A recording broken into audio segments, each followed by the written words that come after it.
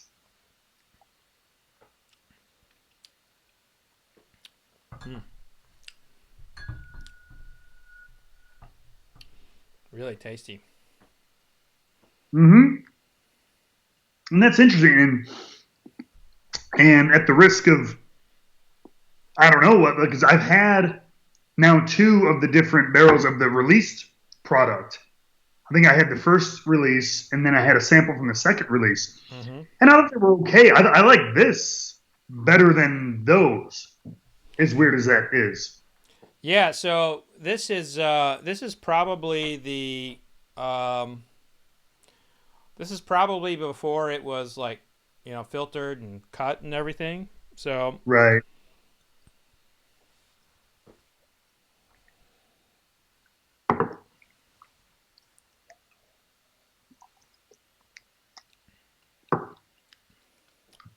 Yeah, that's really pleasant. That's really nice. There's a lot. so now that we've had a couple of really good whiskeys, let's go back to the Boone's one to see if our mind has changed a little bit. Okay.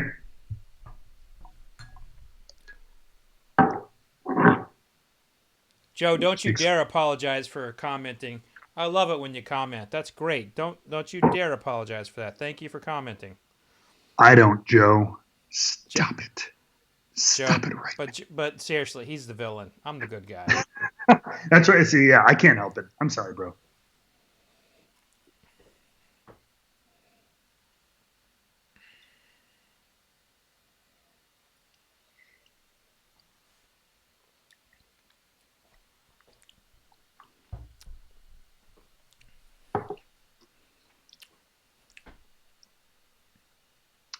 I'm at this like kind of the same place. Like, Yeah. it's not knocking my socks off, but if it's legit, actually like 6, 7 months old or something like that, I ain't mad at it.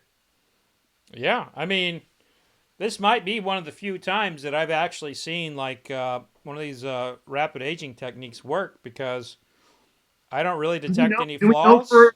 for sure that that's what they do?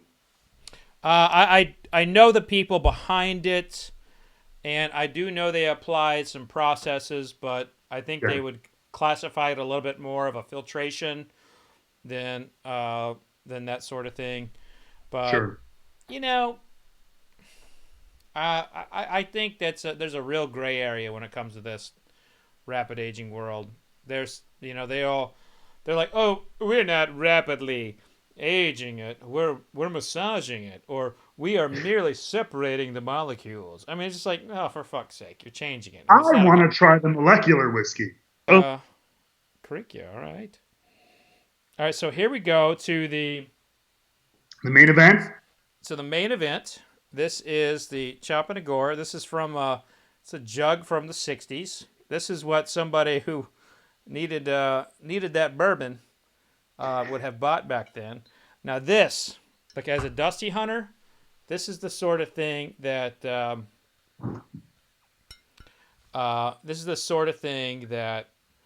I hunt for. I don't hunt for those rare Stitzel-Weller bottles. I hunt for Yeah. this. You know, 'cause Yeah, hell yeah. you can get this for a couple $100. So, and Greg says he thinks his dad had this back in the day. That's really nice. That's enjoyable. That's really enjoyable. Like right on the nose.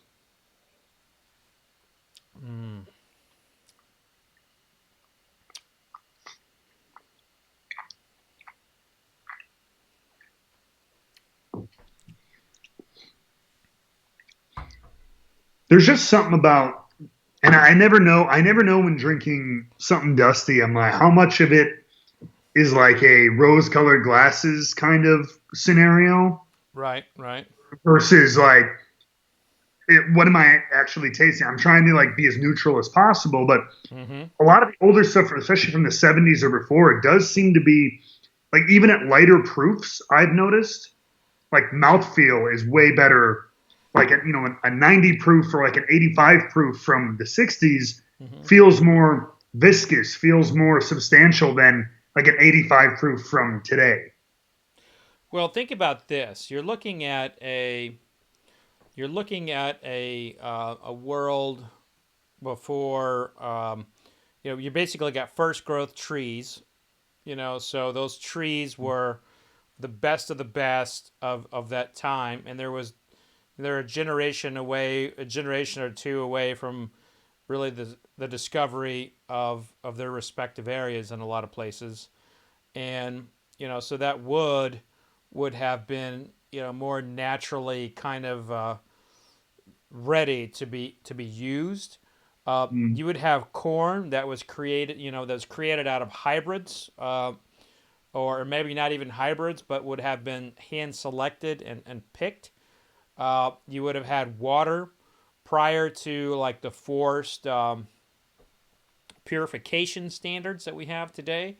So you'd have a lot of different styles, and I think this is the biggest part is you had human elements. You had now we're pretty well, everything's pretty well connected to a computer, but back then you still had people turning knobs and everything. Now everything's a computer function. Pretty So, automated. Yeah. So I'm really I always get really excited when I taste a Dusty because to me it's like it's a step back into how things used to be, and the styles of whiskeys, and yeah, this is always exciting to me. Yeah, that's really really pleasant. Is there an age on that? Or no? I don't think Sorry, there is, Okay. but this would have been, this probably would have been 6 years old. Oh, Yeah. shit! It does. It says 6 years old. Boom. That's funny. Like I said, it would be 6 years old, and then I looked down and it said 6. Oh man. Reading is fun. Well, it's also too. It's like my palate's like I know what 6-year-old Dusty whiskey tastes like. Sure. And I also know what they put in jugs. That's also fair. Is that plastic or glass? Glass. Okay. Yeah, they didn't do a lot of plastic until the 80s. Oh, okay. There wasn't a lot of plastic until the 80s. Mm-hmm. Yeah. There's some people telling me I need to send you some other Dusties. Well, I mean, if the people want it, Fred, I mean, it's hard to argue with the will of the people. Right? The will of the people require that you have more Dusties from me. Now, I agree with this statement. Now, Kurt, who's actually sent me a few Dusties, he wants to know the year on that. Now, I dated this to like in the 60s, so this is between like 1965 and 1972, but most definitely in the 60s, based on what I've been able to trace of like what they bottled in jugs. Hmm.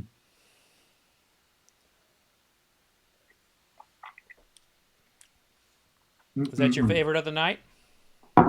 Hands down. Yeah. Yeah. Is that there's just a character, there's a mouthfeel and a substantial nature to it. That's just really, really, really pleasant. That you don't get as often in today's stuff. I agree. Now, what's your second favorite? The Cream of Kentucky? Yeah, probably. Yeah, for sure. Then the Evan Williams, then the Boones. Although even like I said, for whatever they're doing in super, super young, there's some pleasant stuff going on Yeah, I mean, for that. I didn't hate it. Mm-hmm. I'm the first one to tell you if I hate something. You I told me a think couple times in the last 2 days.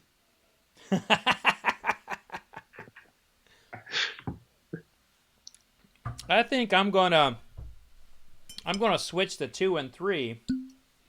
I think I just really like the Evan Williams. Yeah? I think I really agree with you. I really agree with you on the fact that it needs to be a higher proof. 1,000% on that.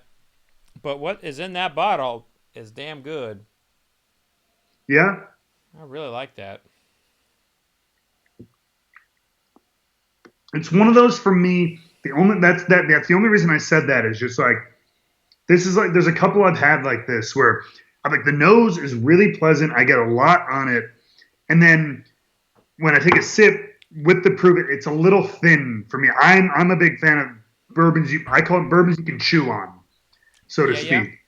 And so when they're in the 80s and stuff, sometimes it's a little thin, it's a little watery for me. But I mean, for the price point, for the age on it, for a single barrel product, and like I said, availability.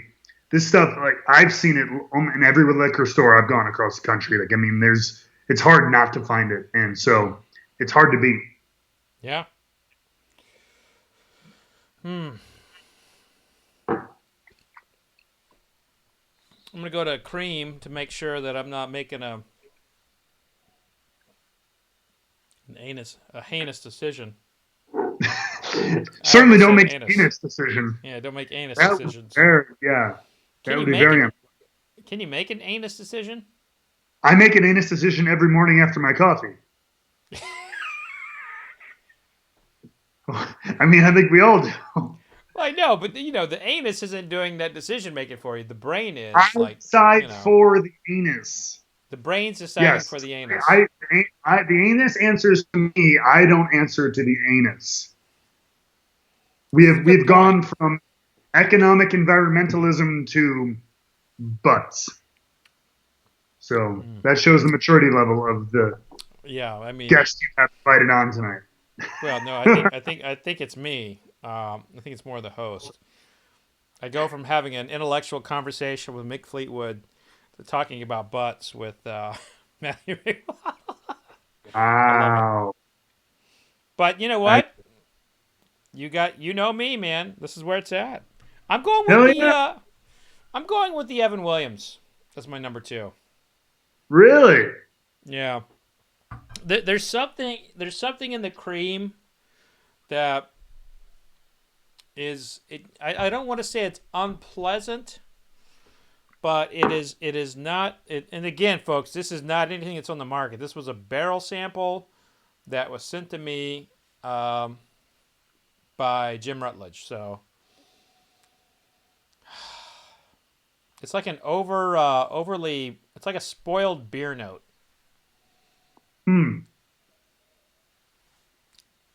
So to quote Fred Minnick, there's something in the cream that's unpleasant.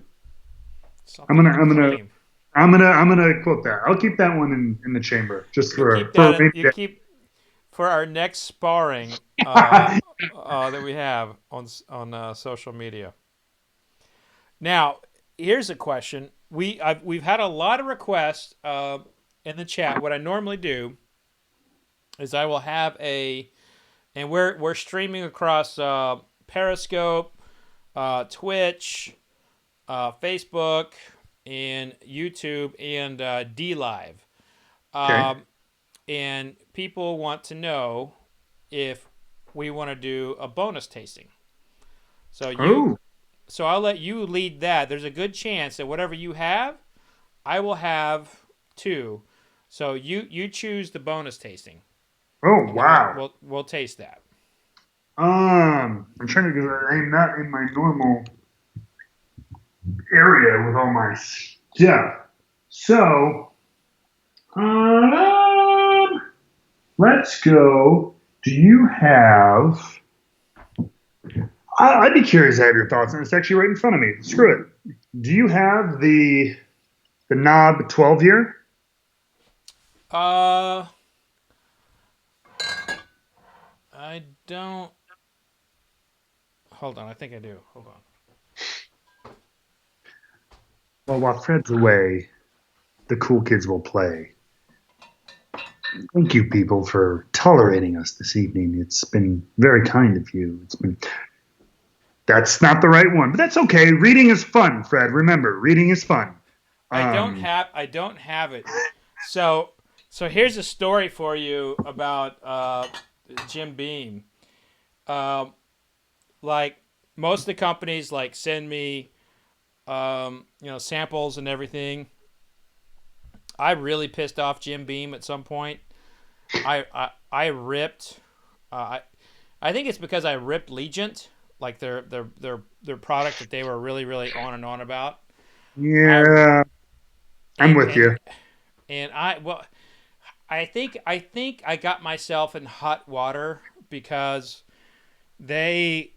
And here's the thing: I cannot. If I don't like something, I'm gonna say it. If even if we're friends, it is. I'm still gonna tell you what I think about it, and I can't stop it. And the day that the day that I do, is the day that I'm done. Like I shouldn't be doing this, Of course, I agree.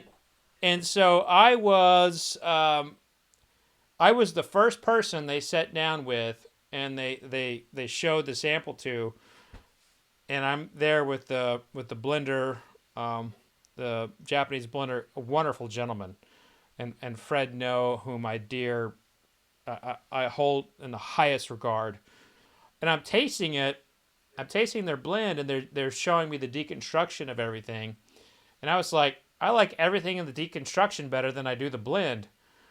And I said that to them, and then I later wrote it or said it or something, I don't know.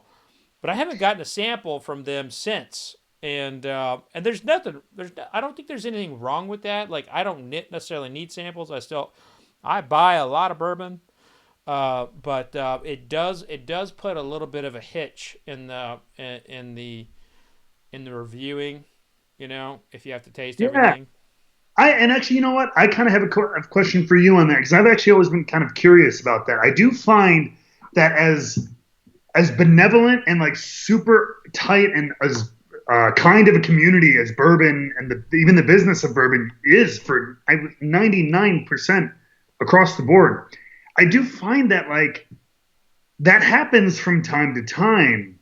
Things like that where I'm like, I feel like even in Hollywood, even if A.O. Scott, for example, rips something from MGM, they're still going to send him a screener for their next major picture. It's just the nature of the business. You send them out to the reviewers. Yeah. But I feel like bourbon, there is often, if they don't feel like they get a positive review, they sometimes kind of cut people off for a little bit. I don't know if that's real. It is. I don't know if that's unique to bourbon or whiskey.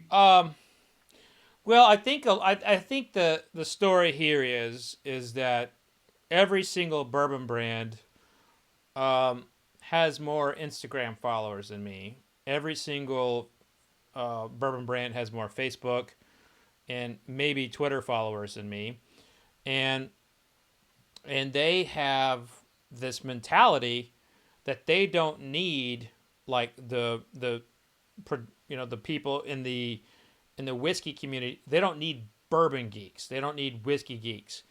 They need the people that they can't touch on their socials.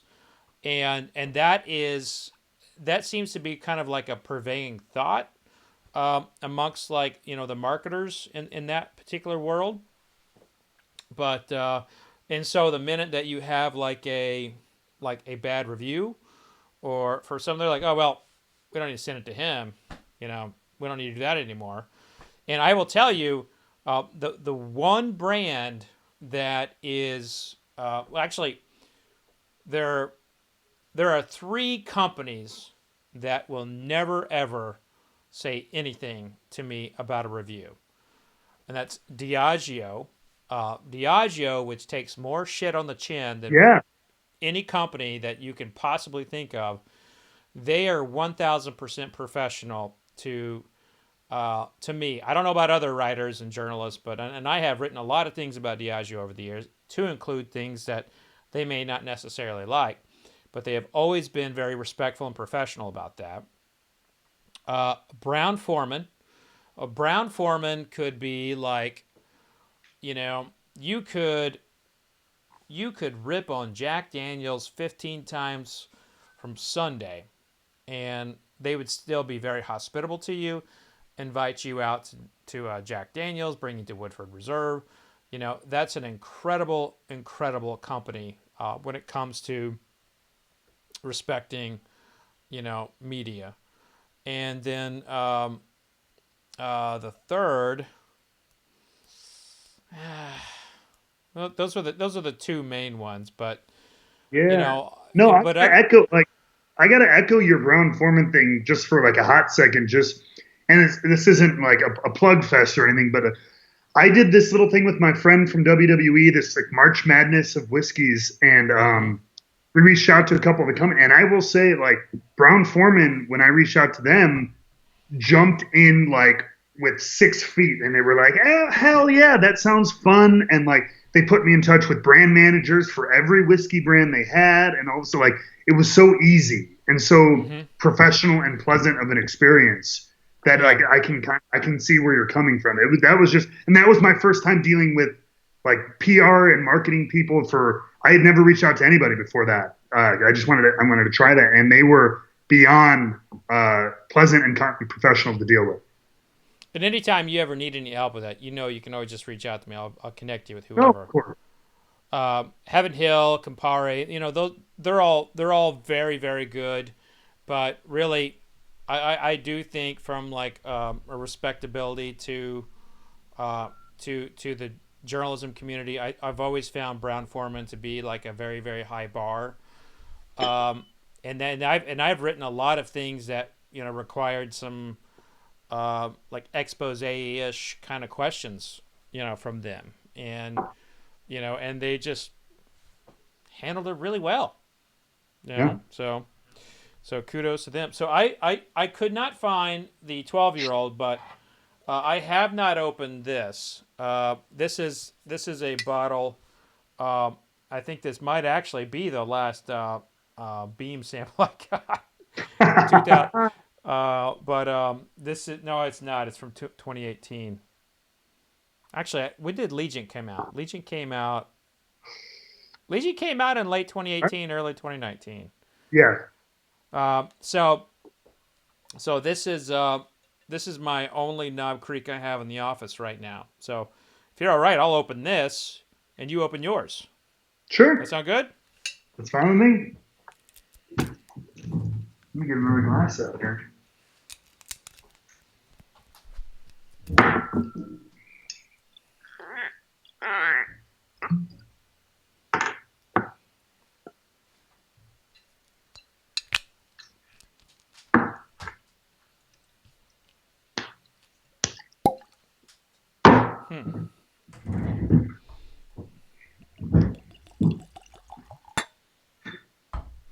There's another brand that I won't mention, but I wrote a negative review about one of their vintage products from like the 80s or 90s, and they wouldn't return my emails for like 3 months.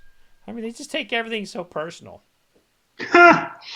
Something from 30, 35 years ago, 40 years ago. How dare you? It's probably like the production worker got. That was like his favorite, and like he helped bring it to the market or something. And sure, and, and everybody loved him, and so they're like, "Fuck that guy," So I don't know about you. You got your notes to describe, but I'm drinking the Knob Creek Cask Strength Rye, barreled in 2009, single barrel. This is a cinnamon bomb on the nose for me.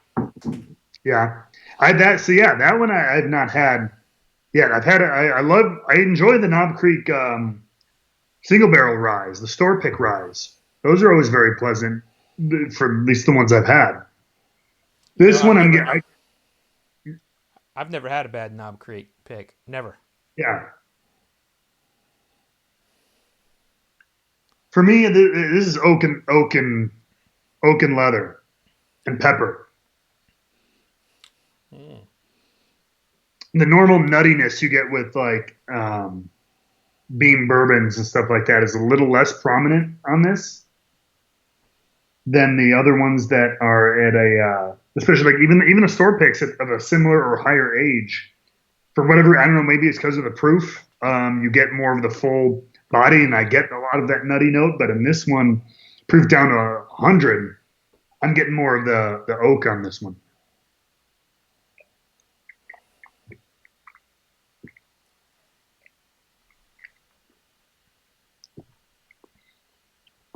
Some bitch is good.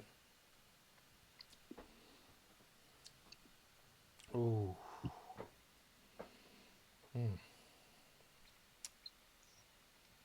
I'm sorry, I gotta we're both being silent because we're just kind of enjoying it. It's like, here's the thing: it's like, this is like, I'm normally just like looking in the camera and talking and all that, but I'm trying to do some more stuff where I bring people in and we're talking, we're having conversations, and really tonight's been, for me, it's been like a couple of friends catching up, making fun of each other a little bit, and sipping some good whiskey, just like we normally would, like if we were hanging out. Yeah. It's basically it's just a live personal hangout. Like I told you, BS session.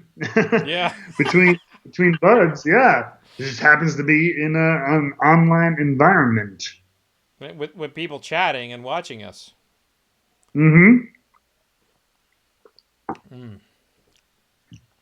So I really want to encourage everybody who's watching this now live or later on to go follow Matt. Matt is actually someone I do believe is in a big way, the future of whiskey, because there's a lot of people trying to get into whiskey who have notoriety, whether they are musicians or some form of celebrity. I've been in public places with Matt when people came up to him and talked to him about wrestling matches he did 3 years ago.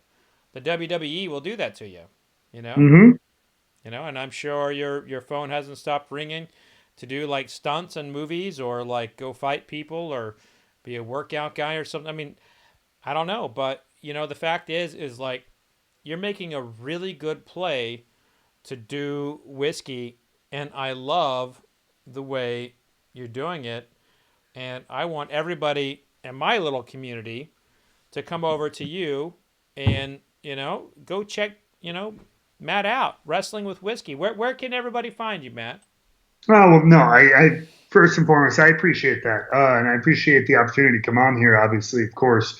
For, like I said, first and foremost, just to catch up with you, bud, and then just to be a part of your whole thing here. But my primary accounts out there are still, Drama King Matt on both Twitter and Instagram. But for my whiskey stuff, I like to do a lot of different things. I'm on YouTube, Twitter, and Instagram under Wrestling with Whiskey. I love to explore it. I love to talk about it. And that was my thing, is I'm not going to like just dive into like trying to, like you said, like slap my name on some whiskey label from some company or whatever like that. And I really want to explore all this and everything that there is in this. And the more I've explored, the more I've fallen in love with. And this is the first thing for me, as I've told several people, outside of like wrestling and when I was a kid, like the first thing as an adult that I've really gotten this enthused, this obsessed, this like dedicated to outside of my career for the better part of the last decade. So to me, it's something really fun. You learn. It's a perfect example of something you learn every day. You know what I mean? You learn something new every day. Like that's for the first time in my life, that's literally true, because I'm discovering something new every single day. So yeah, if anybody ever wants to reach out or anything, wrestlingwithwhiskey@gmail.com is the easiest way to contact me as well. Well, and I will also say that you are the only person in whiskey right now who has abs. So, you are Earn your bourbon, baby. Earn it. you are a leader for us. We need you.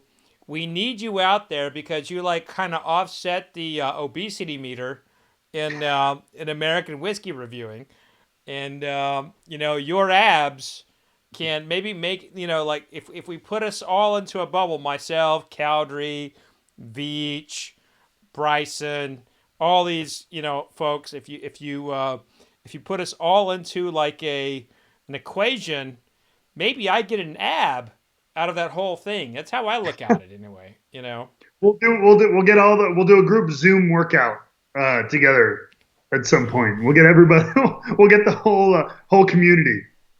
We could do that. Now, Rare Bird says his liver has some abs. So, is there any truth to that? Can your liver get abs? Can you work your liver? Yes, but if you have abs on your liver, you should see a doctor immediately.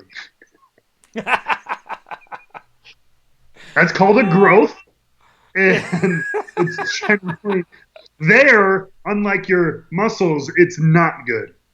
Oh, okay, that's right. Those are organs. Yeah. So you don't want